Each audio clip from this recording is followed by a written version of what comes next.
Digital security act, যেটা পরবর্তীতে cyber security act পরিণত হয়েছে, এই আইনটা দীর্ঘদিন ধরেই সমালোচিত ছিল এবং আপনাদের সকলের আলোচনাতে এটি এসেছে যে আইনটিকে কিভাবে অপপ্রয়োগ করা হয়েছে, বা আমি বলবো যে এটাকে মানে এই অপপ্রয়োগের জন্যই আইনটাকে তৈরি করা হয়েছিল। ফলে এটা একটা রাজনৈতিক হাতিয়ার হিসেবে ব্যবহৃত হয়েছে।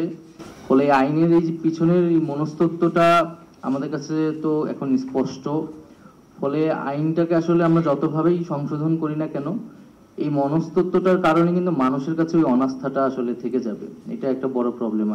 আমি কোনোভাবেই আসলে এই আইনটা সম্পূর্ণ সংশোধন করেও এই নামটাও যদি রেখে দেয়, তাহলেও মানুষ এই আইনটাকে বিশ্বাস করবে না আসলে। ফলে এই মনস্তত্ত্বটা পরিবর্তন করে, যেখানে আমরা বলেছি যে এটা যে সুরক্ষা, সেই সুরক্ষার জন্যই একটা এই ইন্টেনশনটা পরিবর্তন করে আমাদের আইনের পরিবর্তন করা দরকার। এখানে অনেক ধরনের প্রস্তাবনা এসেছে, সেই প্রস্তাবনাগুলোকে আমলে নেওয়া উচিত এবং সেটা আমলে নিয়ে নতুনভাবে আসলে আইনটাকে বা পরিবর্তিত যে পরিস্থিতি আছে আরো যেসব বিষয় অ্যাড করা দরকার সংযোজন বিজন করে আইনটা করা উচিত। আরেকটি বিষয় হচ্ছে আইনটা, একজন আলোচক বললেন আইন এটা আবার তাড়াহুড়া করে আমরা আবার অন্য কিছু যাতে করে না ফেলি। আমরা যেহেতু একটা সমাধান চাচ্ছি, এমন একটা সমাধান করা উচিত যেটা সাস্টেনেবল হবে আর কি। এখন আসলে ততদিন পর্যন্ত এই আইনটার কি হবে, এই সিদ্ধান্তটা আমাদের ইমিডিয়েটলি নেওয়া উচিত। আমরা সংশোধন করি বা নতুন করেই করি, কিন্তু এখনো তো এই আইনটা আছে এবং এই আইনে হচ্ছে আমাদের পক্ষেও মামলা হয়ে গেছে দুইটা।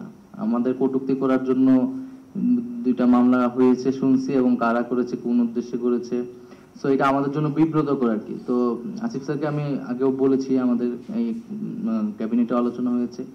সো এইটাও আমি আসিফ স্যারকেও এখানেও সবার সামনে বলছি, বা আপনারা যারা আইন বিশেষজ্ঞ আছেন, এই আইনটাকে ইমিডিয়েটলি কি করা যেতে পারে, সেটা বাতিল বা স্থগিত বা কোনো মামলা যাতে আর না নেওয়া হয় এই মুহূর্ত থেকে।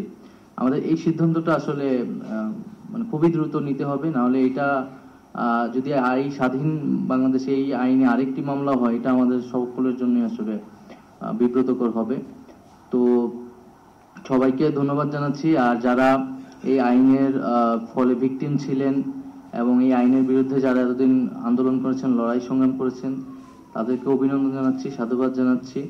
কারণ তাদের এই দীর্ঘদিনের লড়াইয়ের ফলে কিন্তু আসলে আমরা আজকের যে আলোচনা বা একটা সিদ্ধান্তে যেতে পারছি, সেটা সম্ভব হচ্ছে।